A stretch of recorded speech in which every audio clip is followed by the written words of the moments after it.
Hello दोस्तों, नमस्कार। मैं मुकेश कुमार, आप सभी का हमारे यूट्यूब चैनल पे बहुत बहुत स्वागत है। आज हम लोग देखने वाले हैं दोस्तों पॉलिटिकल साइंस यानी राजनीतिक विज्ञान का 7वां दिन है।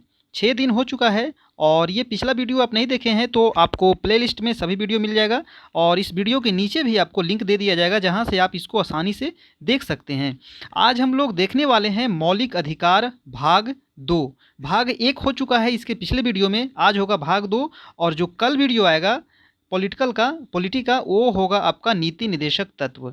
तो आज भाग 2 मौलिक अधिकार समाप्त हो जाएगा। इसमें जितने भी प्रश्न आपको एग्जाम में पूछे जाते हैं सभी यहाँ पे आपको इकट्ठा किया गया था और आज लास्ट वीडियो है इसका। सबसे पहले मौलिक अधिकार के बारे में आपको बताया गया था कि मौलिक अधिकार अनुच्छेद कितने में है। तो मौलिक अधिकार जो अनुच्छेद है, अनुच्छेद 12 से लेकर के अनुच्छेद 35 तक है। भाग कितने में है दोस्तों? तो भाग 3 में है ना। और अभी मौलिक अधिकार वर्तमान में कितना है? तो मौलिक अधिकार 6 हमें प्राप्त है। लेकिन जब संविधान लागू हुआ था तो उस समय मौलिक अधिकार कितना था? 7 मौलिक अधिकार था। तो किसको हटाया गया? संपत्ति के अधिकार को हटा करके अनुच्छेद 300 के क में रखा गया है ना। तो ये था हमारा कुछ मौलिक अधिकार से संबंधित बेसिक चीज़ें। चलिए अब आगे देखते हैं प्रश्न।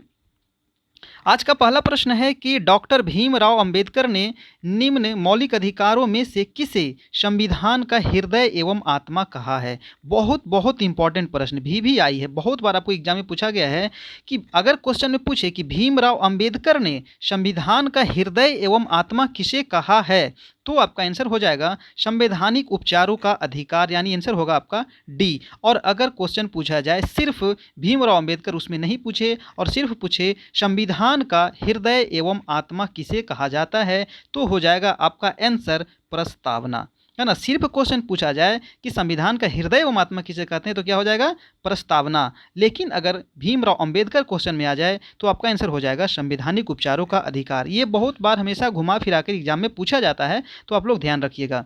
अगला प्रश्न है दूसरा नंबर, व्यक्तिगत स्वतंत्रता के अधिकार के लिए निम्नलिखित में से कौन सी रीट या याचिका दायर की जा सकती है? यानी व्यक्तिगत स्वतंत्रता के लिए कौन सा रीट दायर किया जा सकता है? तो ऑप्शन है मैंडमस रीट, बी है को वारंटो और सी है हैवियस कॉपर्स और डी है आपको शर्टी ओरेरी। तो इसका आंसर हो जाएगा दोस्तों सी नंबर, यानी हैवियस कॉपर्स रीट जारी किया जा सकता है अगर व्यक्तिगत स्वतंत्रता के अधिकार का हनन होता है तो। ठीक है, तो इसका आंसर हो गया सी। अगला प्रश्न देखते हैं 3 नंबर, किस वाद ने संसद को मौलिक अधिकारों में संशोधन का अधिकार दिया है? वो कौन सा वाद था? तो थर्ड का आपका आंसर हो जाएगा ए नंबर, यानी केशवानंद भारती वाद बनाम केरल वाद, है ना। ये बहुत बार आपको एग्जाम में पूछा गया है दोस्तों, तो इस क्वेश्चन को आप याद कर ले, किस वाद में मौलिक अधिकार को संशोधन का अधिकार दिया गया, क्योंकि इसके पहले मौलिक अधिकार को संशोधन का अधिकार नहीं दिया गया था। तो केशवानंद भारती बनाम केरल वाद में ही इसको संशोधन का अधिकार दिया गया था। इसका आंसर क्या हो गया आपका? ए नंबर। अगला प्रश्न है आपका 4 नंबर। 4 नंबर प्रश्न है कि मौलिक अधिकार के मौलिक संपत्ति के अधिकार को संपत्ति के मौलिक अधिकार को कब समाप्त किया गया, है ना। जो संपत्ति का अधिकार था पहले, उसको मौलिक अधिकार से कब हटाया गया, है ना। तो इसको हटाया गया था संविधान 44वें संविधान संशोधन के अंतर्गत। कब हुआ था 44वां संविधान संशोधन? तो 1978 में, है ना। 1978 में इसको 44वें संविधान संशोधन के अंतर्गत हटा करके कहाँ रखा गया, ये भी क्वेश्चन आपको पूछा जाता है। तो अनुच्छेद 300 के क में इसको रखा गया है ना। संपत्ति के अधिकार कितने में था? तो अनुच्छेद 31 में था संपत्ति का अधिकार, जिसको यहाँ से हटा करके अनुच्छेद 300 के क में रखा गया 44वें संविधान संशोधन 1978 के द्वारा। अगला प्रश्न है आपका 5 नंबर। 5 है कि वर्तमान समय में भारतीय संविधान के अंतर्गत संपत्ति का अधिकार है एक। संपत्ति का जो अधिकार अभी वर्तमान समय में क्या है ना, क्योंकि इसको तो हटा दिया गया है मौलिक अधिकार से। तो वर्तमान में दोस्तों वैधानिक अधिकार है ना। ये क्या है? वैधानिक अधिकार के तौर पे इसको अनुच्छेद 300 के क में रखा गया है। तो इसका आंसर हो गया आपका बी। अगला प्रश्न है आपका 6 नंबर, जिस संविधान संशोधन में नागरिकों को संपत्ति का अधिकार मूल अधिकारों की सूची से निष्कासित किया गया है वह है ना। संपत्ति के अधिकार को कौन से मूलाधिकार से निष्कासित किया गया है? तो 44वें संविधान संशोधन के अंतर्गत इसको हटाया गया था। आंसर क्या हो गया आपका? बी नंबर 6 का। चलिए अगला प्रश्न है 7 नंबर प्रश्न है कि कौन मूल अधिकार के अंतर्गत नहीं आता है। कुछ ऑप्शन दिए गए हैं जिसमें कौन बता रहा है कि मूल अधिकार के अंतर्गत नहीं आता है, तो वो है आपका संपत्ति का अधिकार, है ना। संपत्ति के अधिकार तो अब हटा दिया गया है 44वें संविधान संशोधन के अंतर्गत, और इसको 1978 में हटाया गया। कहाँ रखा गया? तो अनुच्छेद 300 के क में रखा गया। अभी वर्तमान में कितना मौलिक अधिकार है? तो 6 मौलिक अधिकार है। कौन कौन मौलिक अधिकार है आपको एक बार बता दें। पहला जो है समता या समानता का अधिकार, दूसरा है स्वतंत्रता का अधिकार, तीसरा है शोषण के विरुद्ध अधिकार, चौथा है आपका चौथा है धार्मिक स्वतंत्रता का अधिकार, पांचवा है आपका संस्कृति एवं सुरक्षा का अधिकार, और छठा है संवैधानिक उपचारों का अधिकार। तो ये 6 है मौलिक अधिकार जो आप याद रखिएगा। अगला प्रश्न देखते हैं 8 नंबर प्रश्न है कि भारतीय संविधान निम्न में से कौन सा अधिकार प्रदान नहीं करता है ना। भारतीय जो संविधान है कौन सा अधिकार प्रदान नहीं करता है, तो 8 का आपका हो जाएगा दोस्तों ए नंबर, यानी समान आवास का अधिकार प्रदान नहीं करता। यानी सभी का आवास समान हो ऐसा थोड़ी प्रदान किया जाता है, लेकिन सबका आवास हो ये है, लेकिन सबका समान आवास हो ये नहीं है। समानता का अधिकार दिया गया है। धर्म पालन करने का अधिकार सी है। स्वतंत्रता का अधिकार, इसका आंसर क्या हो जाएगा? ए नंबर। अगला प्रश्न है दोस्तों आपका 9 नंबर, कौन सा मूल अधिकार भारतीय संविधान में नागरिकों को नहीं दिया गया है? तो कौन सा अधिकार जो है नहीं दिया गया है, तो 9 का आपका आंसर हो जाएगा सी नंबर, यानी सूचना का अधिकार। 9 का आंसर क्या हो जाएगा? सूचना का अधिकार नहीं दिया गया है। आंसर हो गया आपका सी, मूल अधिकार भारतीय संविधान में नागरिकों को नहीं दिया गया है। अगला प्रश्न आपका है 10 नंबर, भारतीय संविधान के अंतर्गत निम्नलिखित अधिकारों में से कौन सा एक अधिकार सभी व्यक्तियों को प्राप्त है ना। वो कौन सा अधिकार है जो सभी व्यक्तियों को प्राप्त है? तो आपका 10 का आंसर हो जाएगा दोस्तों ए नंबर, यानी विधि के समान संरक्षण का अधिकार। आंसर हो गया आपका ए, जो सभी व्यक्ति को प्राप्त है। अगला प्रश्न है 11 नंबर, कि भारत में रहने वाला ब्रिटिश नागरिक दावा नहीं कर सकता। अगर भारत में जो रहने वाला ब्रिटिश नागरिक है वो क्या दावा नहीं कर सकता है? तो आपका 11 का हो जाएगा ए नंबर, यानी व्यापार और व्यवसाय की स्वतंत्रता के अधिकार का दावा वो नहीं कर सकता है। आंसर हो गया इसका ए। नेक्स्ट प्रश्न है आपका 12 नंबर, कि निम्नलिखित में से कौन सा मूल अधिकार विदेशी नागरिकों को प्राप्त नहीं है ना। विदेशी नागरिक को कौन सा मूल अधिकार प्राप्त नहीं है, तो वो आपका हो जाएगा 12 का बी नंबर, यानी अभिव्यक्ति की स्वतंत्रता का अधिकार विदेशी नागरिकों को प्राप्त नहीं है। आंसर हो गया आपका बी। अगला प्रश्न है आपका 13 नंबर, कि भारतीय संविधान द्वारा प्रदान निम्न में से कौन सा अधिकार गैर नागरिकों को भी उपलब्ध है ना। गैर नागरिकों को भी उपलब्ध है, वो कौन सा भारतीय संविधान का मौलिक अधिकार है? तो 13 का आपका आंसर हो जाएगा दोस्तों डी नंबर, यानी संवैधानिक निराकरण का अधिकार जो है ये गैर भारतीयों को भी प्राप्त है। आंसर हो गया आपका डी नंबर। अगला प्रश्न देखिए 14 नंबर, कि भारतीय संविधान की प्रस्तावना में प्रयुक्त समाजवाद शब्द को, है ना, समाजवाद शब्द को निम्नलिखित किस अनुच्छेद के साथ मिलाकर पढ़ने से सर्वोच्च न्यायालय को समान कार्य के लिए समान वेतन को मौलिक अधिकार परिभाषित करने की शक्ति प्राप्त हुई है? तो वो कौन सा अनुच्छेद है? 14 का आंसर हो जाएगा आपका डी नंबर, अनुच्छेद 14 और अनुच्छेद 16। ठीक है, क्वेश्चन क्या कह रहा है कि भारतीय संविधान की प्रस्तावना में प्रयुक्त समाजवाद शब्द को निम्नलिखित किस अनुच्छेद के साथ मिलाकर पढ़ने से सर्वोच्च न्यायालय को समान कार्य के लिए समान वेतन को मौलिक अधिकार परिभाषित करने की शक्ति प्राप्त हुई है? तो वो है अनुच्छेद 14 और अनुच्छेद 16। अगला प्रश्न है आपका 15 नंबर।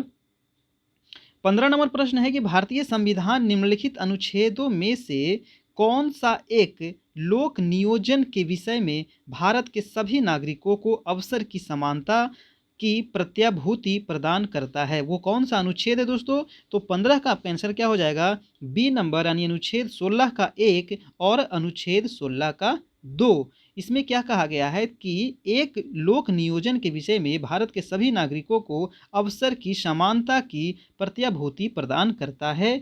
कितना में? अनुच्छेद 16 का 1 और अनुच्छेद 16 का 2। अगला प्रश्न है आपका 16 नंबर, भारतीय संविधान मान्यता देता है, किस चीज़ की मान्यता देता है भारतीय संविधान? तो 16 का आंसर हो जाएगा आपका सी नंबर, यानी धार्मिक और भाषाई अल्पसंख्यकों की मान्यता देता है। आंसर हो गया आपका सी। अगला प्रश्न देखिए 17 नंबर। 17 क्वेश्चन है कि 6 वर्ष की आयु से 14 वर्ष की आयु के बीच के 6 वर्ष से 14 वर्ष की, बहुत बहुत इंपॉर्टेंट प्रश्न है, इसको थोड़ा सा ध्यान से देखिएगा। इतना के बीच के बच्चों को शिक्षा का अधिकार, है ना, शिक्षा का अधिकार जो है ये क्या है? मूल नीति निर्देशक तत्व है या मूल अधिकार है, संवैधानिक अधिकार है या उपयुक्त में से कोई नहीं? तो ये क्या है दोस्तों? मूल अधिकार है। ये अनुच्छेद कितने में कहा गया है? तो अनुच्छेद 21 के ए में ये बातें कही गई है ना, कि 6 से 14 वर्ष के जितने भी बच्चे हैं उनको अनिवार्य एवं निःशुल्क शिक्षा दी जाएगी, है ना। अनुच्छेद 21 के ए में बहुत बहुत इंपॉर्टेंट प्रश्न है, हमेशा आपको एग्जाम में ये पूछा जाता है। अगला प्रश्न है, और देखिए इसी से संबंधित एक और प्रश्न पूछा जाता है कि 14 वर्ष से जो कम आयु के बच्चे हैं उनको किसी भी जोखिम भरा काम में नहीं लगाया जाएगा, है ना। तो ये है अनुच्छेद 24 में। अनुच्छेद 24 में क्या कहा गया है कि 14 वर्ष से कम उम्र के बच्चों को किसी भी काम में, जैसे कि होटल में या फिर कहीं भी, उसको किसी भी वर्क में नहीं लगाया जा सकता है। तो ये है अनुच्छेद 24। तो ये दोनों आपको हमेशा एग्जाम में पूछा जाता है। किसका? ये जिसमें 6 से 14 वर्ष के बच्चों को निःशुल्क एवं अनिवार्य शिक्षा, और 24 में है कि 14 वर्ष से कम उम्र के बच्चों को किसी भी काम में नहीं लगाया जाएगा। तो ये है आपका 24। तो ये दोनों याद रखिएगा। अगला प्रश्न है 18 नंबर, निम्न में से कौन सा एक अधिकार राष्ट्रीय आपातकाल तक में भी समाप्त या सीमित नहीं किया जा सकता है ना। वो कौन सा जो एक मूल अधिकार है जो अगर भारत में राष्ट्रीय आपात भी लागू होता है तो उसको समाप्त नहीं किया जा सकता है? तो वो आपका मूल अधिकार क्या है? वो है आपका बी नंबर हो जाएगा इसका आंसर, यानी व्यक्तिगत स्वतंत्रता तथा जीवन का अधिकार, है ना। व्यक्तिगत स्वतंत्रता तथा जीवन का अधिकार, ये अनुच्छेद कितना में है दोस्तों? तो अनुच्छेद 21 में है ना। और 21 का ए में जोड़ा गया था कि 6 वर्ष से 14 वर्ष के बच्चों को अनिवार्य एवं निःशुल्क शिक्षा दी जाएगी। तो ये दोनों याद रखिएगा। अनुच्छेद 21 में क्या है? तो व्यक्तिगत स्वतंत्रता तथा जीवन का अधिकार, जो अगर राष्ट्रीय आपात भी लागू होता है भारत में तो इसे समाप्त नहीं किया जाएगा। अनुच्छेद 21। अब देखिए राष्ट्रीय आपात की बात आई तो राष्ट्रीय आपात कितने? भारत में अब 3 तरह का आपातकाल का प्रावधान किया गया है। एक है 352, अनुच्छेद 352, अनुच्छेद 356 और अनुच्छेद 360। ये तीनों आपातकाल आप याद रखिएगा। 352 में क्या है? राष्ट्रीय आपात, है ना। जो राष्ट्रीय आपात की बात की गई यहाँ पे, ये है 352 में। 356 में क्या है? 356 में है आपका राष्ट्रपति शासन। और 360 में क्या है? वित्तीय आपात। भारत में अभी भी एक भी बार वित्तीय आपात लागू नहीं हुआ है, तो ये भी बातें याद रखिएगा। 360। चलिए अगला प्रश्न देखते हैं 19 नंबर। 19 प्रश्न है कि भारतीय संविधान के अनुच्छेद 25 में हिंदू शब्द किसे सम्मिलित नहीं करता है ना। हिंदू शब्द जो है किसे सम्मिलित नहीं करता है? तो 19 का आपका आंसर हो जाएगा दोस्तों सी नंबर, यानी पारसियों को सम्मिलित नहीं करता है। बौद्ध को करता है, जैन को करता है, सिख को करता है, पारसियों को नहीं करता है। आंसर हो गया सी। अगला प्रश्न है आपका 20 नंबर, किसी अपराध के अभियुक्त को स्वयं अपने विरुद्ध गवाह बनने के लिए बाध्य नहीं किया जा सकता है ना। ये जो है भारतीय संविधान के किस अनुच्छेद में प्रावधान किया गया है कि अगर कोई व्यक्ति है उसको अपने विरुद्ध गवाह बनने के लिए बाध्य नहीं किया जा सकता है? तो ये है आपका अनुच्छेद 20 के 3 में, है ना। अनुच्छेद 20 में 3 प्रकार के प्रावधान किए गए हैं। तो 20 के 3 में ये बातें कही गई है कि कोई भी व्यक्ति के विरुद्ध गवाह बनने के लिए बाध्य नहीं किया जाएगा, है ना। आंसर हो गया आपका ए नंबर। अगला प्रश्न देखते हैं 21 है कि संविधान का कौन सा अनुच्छेद दोष सिद्धि के संबंध में अभियुक्तों को दोहरे दंड एवं स्वयं अभिसंशय से संरक्षण प्रदान करता है ना। तो वो कौन सा अनुच्छेद है जो दोष सिद्धि के संबंध में अभियुक्तों को दोहरे दंड एवं स्व अभिसंशय से संरक्षण प्रदान करता है? यानी कोई भी व्यक्ति को एक अपराध के लिए एक ही दंड दिया जाएगा। वो अनुच्छेद कितने में है? तो 21 का हो जाएगा डी नंबर, यानी अनुच्छेद वो कितने में कहा गया है? अनुच्छेद 20 में ये बातें कही गई है। अनुच्छेद 20 में 3 प्रकार का किया गया था, है ना। अनुच्छेद 20 में 3 प्रकार का प्रावधान किया गया है। ठीक है, चलिए अगला प्रश्न देखते हैं 22। 22 है कि बंधुआ मजदूर, है ना, बंधुआ मजदूर उन्मूलन अधिनियम संसद में कब पारित किया गया था? ये कब पारित किया गया था? तो 22 का आपका आंसर हो जाएगा दोस्तों बी नंबर, यानी 1976 ईस्वी में इसे पारित किया गया था। अगला प्रश्न है 23 और आज का ये लास्ट प्रश्न है। तो दोस्तों आपको वीडियो ये कैसा लगा आप लोग ज़रूर बताइएगा नीचे कमेंट करके, और आप लोग कितना सही किए भी ज़रूर बताइएगा।